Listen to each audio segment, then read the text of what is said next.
Ex-girlfriend who slept with my brother the day before our wedding contacts me 12 years later, just a week before my new wedding. This time I want revenge. I'm Jack, 38, and I'm getting married to my wonderful girlfriend Lisa, 35 of 4 years in less than a week. This is my second engagement. 12 years ago, I almost got married to my ex-girlfriend Sarah, also 38. She was my high school sweetheart, and we'd been together for almost 10 years. We'd even lived together for 5 years. So naturally, I was ready to get married. From the looks of it, so was she. My family loved Sarah, and they were thrilled when I announced our engagement. It didn't happen because just one day before the wedding, Sarah ended up sleeping with my brother Mike, 34. Sarah had told me to spend the night before the wedding at a hotel while she stayed home. She believed that we needed to stay separately to avoid bad luck. And I did what she asked of me. Unfortunately, or maybe fortunately, I had forgotten my shoes back home and had to go back for them a few hours after I had reached the hotel. When I went back home, I was surprised to see that the lights were out in the living room. Since Sarah hated turning out the lights while leaving a room, I went in and headed straight to the bedroom, since that's where I'd kept the shoebox because it was special to me when I opened the door to my room. I was greeted with the worst thing I'd ever seen. Sarah was lying in bed with my brother and was so caught up in their act that they barely even noticed that I'd entered the room. Only after a few seconds did they notice me, but I literally froze up and had no idea how to react. My world came crashing down around me, and as soon as I realized what I had witnessed, I made a run for it while Sarah called after me. I drove back to the hotel, hyperventilating and panicking, and straight up refused to believe what I'd seen. I was supposed to get married the next day, so this was just insane. It took me a while to compose myself once I got to my room, and when I finally managed to calm down, I ended up sobbing for at least an hour. Thankfully, I hadn't told Sarah which hotel I was in, so she couldn't get to me and could only text me, which is what she did. She sent me a bunch of apology texts and tried to convince me that this was just a one-time thing, but I highly doubted that. She also said that the wedding was freaking her out, so she needed to blow off some steam, and my brother had always been there for her, so she didn't know whom to turn to. I could hardly believe that she was even trying to explain herself after what I had seen and blocked her immediately. I also blocked my brother since I wasn't interested in any of their bullcrap. Apologies. It took me a while, but I managed to pull myself together and cancel all the arrangements for the wedding. First and foremost, no matter how much money I lost, I was going to get out of this mess. Sarah had just wasted 10 years of my life, so I didn't mind wasting a few thousand as long as it meant that I wouldn't have to be with her anymore. The next thing I did was call my parents up and tell them what had happened. They were really confused about whether they should be consoling me or cutting my brother off, so I gave them some time to think about it. By then it was pretty late in the evening, so I ordered myself some dinner and then cried myself to sleep. After that day, I only ever saw Sarah twice. Once when she came back home to pack up all her things and leave, and the next, a couple of years later, at a mutual friend's party where she tried to talk to me, but I left as soon as I spotted her coming my way. My brother and I also haven't spoken since then, because my parents have cut him off for what he did to me. Last I heard, he was working in Europe, and hasn't come back here for 3 years now. Anyway, that was all in the past, and I've managed to move on from that horrible episode. I'm in a better place now, and definitely with a better woman whom I trust wholeheartedly. It was all going well until a few days back. Exactly 1 week before my wedding, Sarah reached out to me. I don't know how she found out about me or my wedding, but she contacted me from a new Facebook account, since I'd blocked her original account, and sent me a ton of messages about how devastated she was to hear that I was getting married again. It was strange to me that she said again, because even though we almost did get married, we never really were married. It felt like a total dig vu the way she was pleading with me to take her back in spite of what she'd done, and how I was the only man she'd ever loved. It really got to me, and I even told Lisa about it immediately. Part of me was so perturbed by this that I wanted to give Sarah a piece of my mind for bothering me before my wedding. But another, more unforgiving part of me really wanted revenge. I knew that I'd done the right thing all those years back, and had dealt with the situation like an adult. But this time, I wanted to mess her up so badly that she wouldn't even think of ever getting back in touch with me again. When I told Lisa what I was feeling, she was totally on board with it as well. Because even though she'd been cheated on in the past, and while it wasn't a 10-year relationship, it still hurt. So she knew how I felt. Lisa, though, wasn't just on board. She was all in pushing me to go further than I'd ever considered. She looked at me, her eyes called, and said, "Jack, that woman deserves everything that's coming to her. You want revenge? Let's do it right." She was ruthless, and it kind of shocked me. I never saw this side of her before, but there it was clear as day. So this time, instead of just letting it go, We came up with a plan to get revenge and make sure that Sarah went through the same heartache that she put me through. This is why a couple of hours after I received her text, I decided to text her back, saying that I was finally ready to talk to her. She told me that she was ready to come to my place right that second, but I told her to get a room in a nearby hotel, and I'd meet her there the next day so that Lisa wouldn't feel suspicious. Of course, Lisa was right beside me while I was talking to her. She agreed to all of it, and so the next day, I went to her hotel. At the time we agreed upon. She seemed overjoyed to see me and was actually crying happy tears, but she'd be crying real tears in a couple of minutes. She sat me down and started explaining how she'd been so sorry about what had happened for these past 12 years and wanted to make it up to me, but didn't know how to get through to me until she heard from a friend that I was getting married again. And she just knew that she had to text me one last time, or else she'd lose me forever. I listened to her intently and even pretended to be interested and held her hands while she spoke. Meanwhile, I was just waiting for Lisa to show up. Almost 20 minutes later, there was a knock on the door and I rushed to open it. Lisa entered, followed by all our groomsmen and bridesmaids wearing masks of my brother's face. They carried a cake in as well, and even that had my brother's face smiling up at us. My ex was horrified and couldn't even come up with words to say anything. We yelled surprise while she looked on with a shocked expression on her face, because I'm sure nobody would have ever seen this coming. We managed to convince the hotel staff that we were surprising her, and it was relatively easy since she'd already informed them to let in any guest who wanted to visit her, which she'd meant just for me. But I had other plans after she was able to process what was happening. She started sobbing and mumbling some incoherent gibberish while crying, but I wasn't going to let her off the hook that easily. She had the audacity to message me just a week before my wedding, even after cheating on me with my own brother a day before we were supposed to get married, so now she'd have to face the consequences of her actions. I told her that this was what she deserved, and that if she thought she ever had a chance with me after cheating on me, then she was dead wrong. She had no business texting me after what she'd put me through, and I was glad that she was hurt by what I'd done because she'd brought it upon herself. I was really cold and curt while seeing all of this, but she continued to sob and said that if I didn't want her back, then I should have just ignored and blocked her instead of going out of my way to humiliate her this way. But I didn't feel sorry for her in the slightest. Not then and not now. I told her never to speak to me again and then left her crying by herself in the hotel room. Now I'm supposed to get married in 2 days, but some of Lisa's friends want me to apologize to Sarah since they think that the way I told her off that day was harsh, and no matter what she'd done, she didn't deserve this. My groomsmen don't share this sentiment since they've known me since middle school, and they're also well aware of how I had to battle depression and fight for my life in the years following my breakup with Sarah because of what had happened. They also knew how much I loved her and what she'd meant to me, so they didn't mind what I'd done.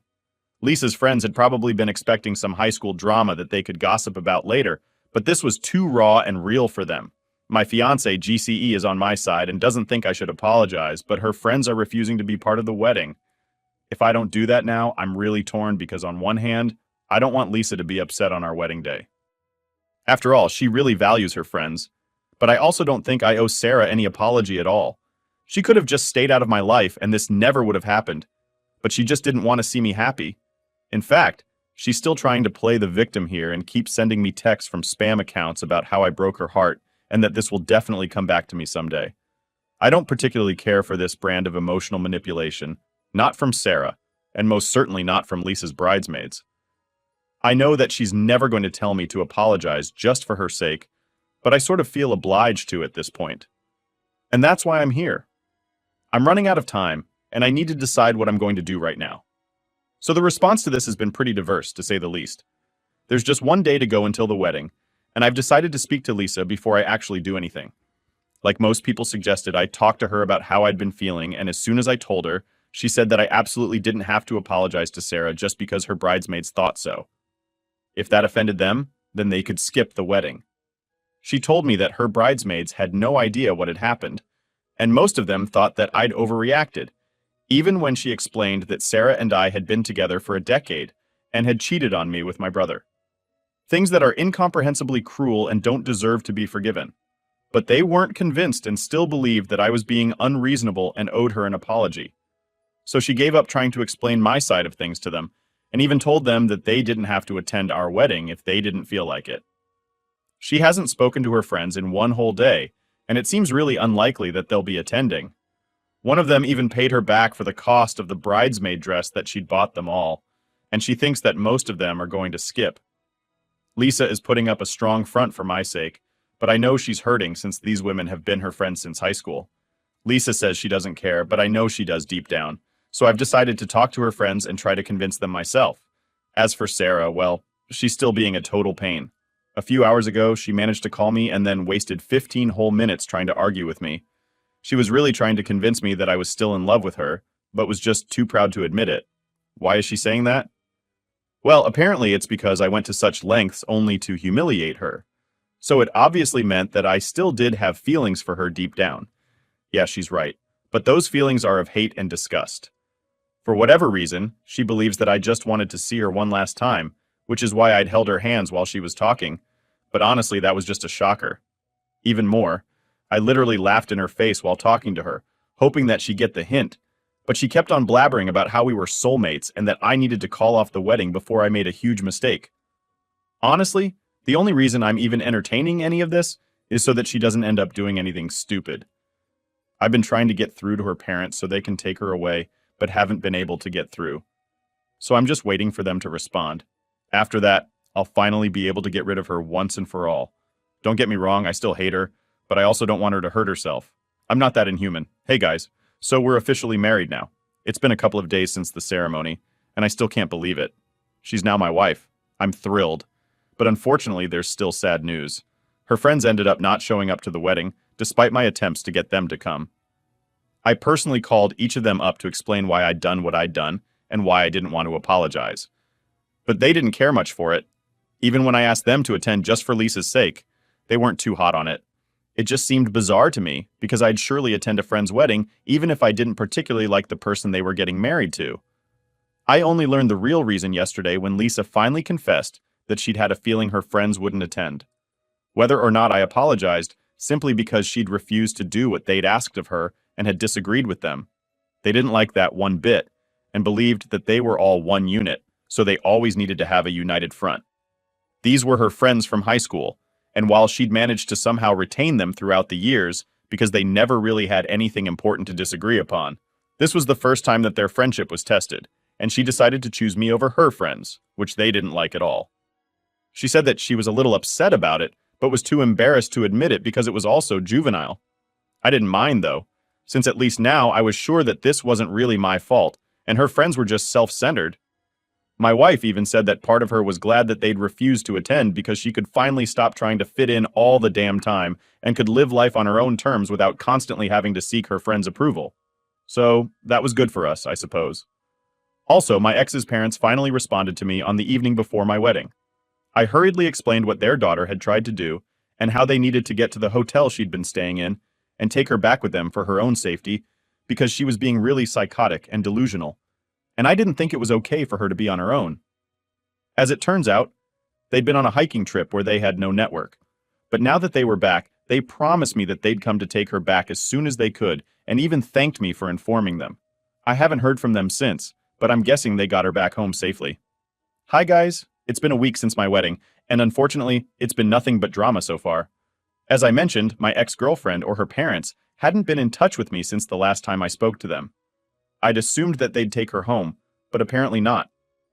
2 nights ago, there was a knock at our door, and since it was really late, my wife and I had no idea who it could be because we weren't expecting anyone. I made the mistake of opening the door before looking through the people. And when I opened up, Sarah pushed past me and walked in with her bags. My wife was sitting on the couch and literally sprang to her feet as soon as Sarah walked in. I was about to ask her what she was doing in my house, but before I could say anything, she told me that she was here to stay. She told me that her parents had come to bring her home a few days back, but she'd refused to go since she knew that I would take her back soon. Lisa and I were stunned and had no idea how to react because of how crazy all of this seemed. She told me that her parents had tried to force her to go back with them, but she'd had a huge fight with them and ended up staying at the hotel. But now she was running out of money, so she decided to move to my place instead. The reason was that if I spent enough time with her once again, then I'd be reminded of the past and I'd fall back in love with her once more. I absolutely had no idea how to react simply because of how bizarre all of this was. My wife tried to speak to her, but she ignored her presence altogether and continued speaking to me, demanding that I let her live with us. I told her as gently as I could that I was a married man now, and she couldn't just show up here to live with me. But she said that she didn't accept the wedding, so in her eyes, I was still unmarried. I couldn't believe that this was happening, but neither did I have the heart to kick her out because honestly, she seemed seriously unstable, and it appeared to me that she needed help. Lisa, on the other hand, wasn't having any of it. She snapped at Sarah, saying, "You're out of your damn mind if you think you're staying here." Jax moved on. "Get a grip, Sarah." The look on Lisa's face was ice cold, and I could see that she was just about ready to throw Sarah out herself. So I sat Sarah down and told her to wait in the living room while I went to the bedroom with Lisa to discuss what we should do next. Thankfully, my wife was also quite sympathetic and knew that there was something seriously off about how Sarah was behaving. She needed serious professional help, and we realized it. I tried to get through to her parents, but they didn't accept my calls and texted back saying that they couldn't force her to come back anymore and she was clearly too psychotic to live with them. So she was on her own now. They were clearly embarrassed by her, and it was shameful how they were ready to just abandon their own daughter once they realized she was going through something with no other option left. I decided to call my own parents, who showed up within half an hour. My ex had fallen asleep on the couch in the meantime, and that was really lucky. Since when my parents arrived, we decided to take her to a therapist as soon as possible, because there was no telling what she was capable of doing at this point. My wife and I let her stay that night because honestly, neither of us could bring ourselves to hate her anymore because of how sad the whole situation was. Clearly something had snapped in her mind and she needed to be treated for it at the earliest, and the poor woman didn't even have her parents to count on anymore. My parents and I took her to the hospital the next day, and she was still rambling about how she was glad that I was finally coming around and had even started planning our wedding. We took her to see a mental health professional, but she refused, saying that she felt perfectly fine. Anyway, after a lot of struggle and complications, the doctors managed to calm her down with some meds and administered some drugs to her that I don't remember the names of. After that, she seemed significantly calmer, and 1 or 2 hours later, she finally said that she wanted to go home. I brought her home and we'd let her rest in a room while my family and I sat in the living room thinking about what to do next. My wife and I were really relieved when she said that she wanted to go home now and even helped her pack her stuff in the trunk of our car. We drove her home together. She was silent throughout, and so were we.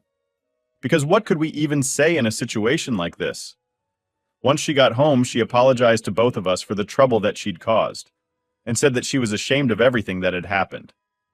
My wife and I felt incredibly awkward during this whole thing, but we told her that it was all right and advised her to take care of herself before driving back home. I didn't know if it would help or not, but I did contact Sarah's mother and filled her in on everything that had happened, and I guess that finally made them realize the gravity of the situation. She told me that she'd moved in with her daughter and said that she'd keep us updated, and despite whatever has happened so far, my wife and I truly wish that she gets better. A few days after we dropped Sarah off at her parents' place, things started to settle down. Lisa and I were finally beginning to enjoy the calm after the storm. We tried to focus on our new life together and put all the chaos behind us. I wanted to believe that the worst was over, but deep down, I knew it might not be that simple. Lisa, however, was on edge. She couldn't stand the idea that Sarah might pop back into our lives at any moment. Jack. She snapped one evening, "If that crazy woman comes back, I'm calling the cops. I've had enough of her drama ruining our lives." Her frustration was palpable, and I couldn't blame her. Sarah had caused enough turmoil to last a lifetime. Then, just as we were starting to breathe easy, there was another knock at our door late one night. My heart sank, and Lisa's face hardened with anger. "If it's her again, I'm not dealing with this," she hissed, storming off to the bedroom. I took a deep breath and opened the door, half expecting to see Sarah standing there. Instead, it was Sarah's mother. She looked exhausted and worried. "Jack, I'm so sorry to bother you, but Sarah's gone missing. We don't know where she is, and we're really worried about her. She left a note saying she was coming to see you, but we haven't heard from her since." I felt a mix of dread and frustration. Why couldn't Sarah just stay away and let us move on with our lives? "I'm sorry, Mrs. Williams, but Sarah hasn't been here. If she shows up, I'll let you know immediately." I tried to keep my voice steady, but the worry was creeping in. After she left, I went to the bedroom to tell Lisa what had happened. She was furious. "Great, now she's missing. What's next, Jack? Is she going to crash our honeymoon too?" I tried to calm her down, but Lisa was having none of it. "I've had enough of this. We need to get a restraining order or something. This can't keep happening." The next few days were tense. We kept expecting Sarah to show up out of nowhere, but there was no sign of her. Then out of the blue, we got a call from the hospital. Sarah had been found wandering the streets, disoriented and confused. They had admitted her for psychiatric evaluation, and she was finally getting the help she needed. Lisa's reaction was cold. Well, maybe now she'll stay away from us for good.